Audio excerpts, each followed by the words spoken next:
into these various fields of research for which you're so noted for today. Yes.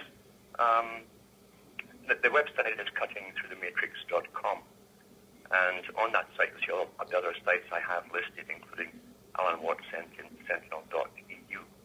But I got into it very early on because growing up in Britain during the time I grew up, I could sense there were massive changes. I could sense that there was mass unemployment, I think, since World War II, probably, right maybe to the present. But in the working class areas, I wondered why everyone was fighting about basic money for rent and things like that. Because you've gone with your pals from the different houses, their mums and dads, and everyone was kind of tense, stressed out. And I realized something was vastly wrong with the system of something we're getting taught at school was called Great Britain, that fought all these wars and got a massive empire, and yet across the country, and that was England, Scotland, Ireland, Northern Ireland, and Wales as well. People were on almost fixed incomes, and it really was a fixed type of system, a rigged system on how much can you pay the average person just to sustain them and no more. By the way, we're going back into that's austerity, but it was a rigged system. And then I found out at school that the history I was being taught there did not tally up with the history that I could find in the big archives, in the big libraries around me. So I used to go, I had passes to get in. So I did awfully well in school, so I got adult passes even at the age of 5 and 6, And so I got into the old books. And many of them, by the way, went back to the 1700s, even old newspapers from the 1800s. And the versions were given out and about Scotland were completely different of the modern histories. And I realized early on, when I caught on to sociology, basically, and the writings of big players who attended world meetings to do with cultural organizations and the future. They were having lots of world conferences. When you read the books of Bertrand Russell, H.G. Wells even, who was a propagandist for this organization, it really was at the top of that time. Then I realized that they wanted a planned society, and that's what we had, a planned society. So most folk live in a little bubble, and Huxley said this too, and we do. We grew up in a little bubble. Every age group is catered to right through your life. They know exactly what you want at 5, what you want at 10 or 15, and the sexual changes too, and libido, how do you use it, how do you use of your life wasted in a sense, as you just go around and just be a good consumer and producer and a good taxpayer. And that's what it boils down to. Planned by big forces that were way above anything you'd ever be taught at school. And eventually, of course, I got into much deeper stuff, and I read as many books as I could, and I found out that sure enough, they had a big world agenda. They always had it. It was on the go before I was born, and you can find the old organizations that became, for instance, the Royal Institute for International Affairs, the American branch, and other branches are called Council on Foreign Relations. You found that they were descended from the Alfred Milner group, Lord Alfred Milner, and Cecil Rhodes, who was his partner and co-founder, and along with Lord Rothschild at that time. They founded what they were going to do with an empire, create an empire from Britain, grab the world's resources for themselves. They brought in the top eugenicists of their day, the early 20th century.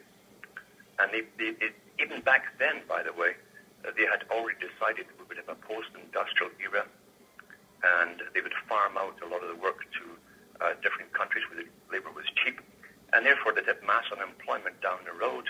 What to do with the people? They worked out in think tanks because they own hundreds and hundreds of think tanks working on special areas of society to advise all governments now across the world. And they said they had to bring in world wars, eliminate cultures, most cultures, and eventually create some form of new culture for the general masses of population. So this was all worked out, but they needed world wars to make it happen. So World War I, which no one can make any sense of really, such a massive war over an archduke getting assassinated, it wasn't that at all.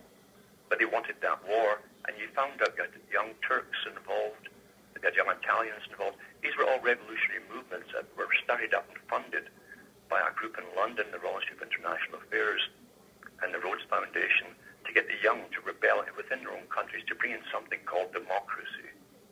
Now, democracy is a very elastic term, and it's never got a fixed definition, by the way.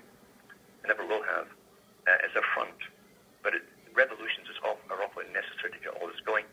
And after World War I, or during World War I, they set up the League of Nations as a form, an embryo for a world government, with its own World Health Organization and everything for world vaccinations, all these things. And even a food distribution system, which we still have in the Ministry of Agriculture for the United Nations. But it wasn't enough. And H.G. Wells, who was a propagandist, a paid propagandist, by the way, for this organization, has got lots of non-fiction books out there who believed in eugenics and the proles, you might say, the proletariat.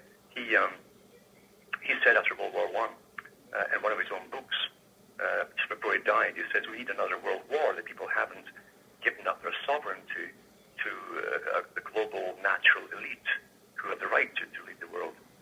So we need another war, he said, so we got one. And out of that came the United Nations.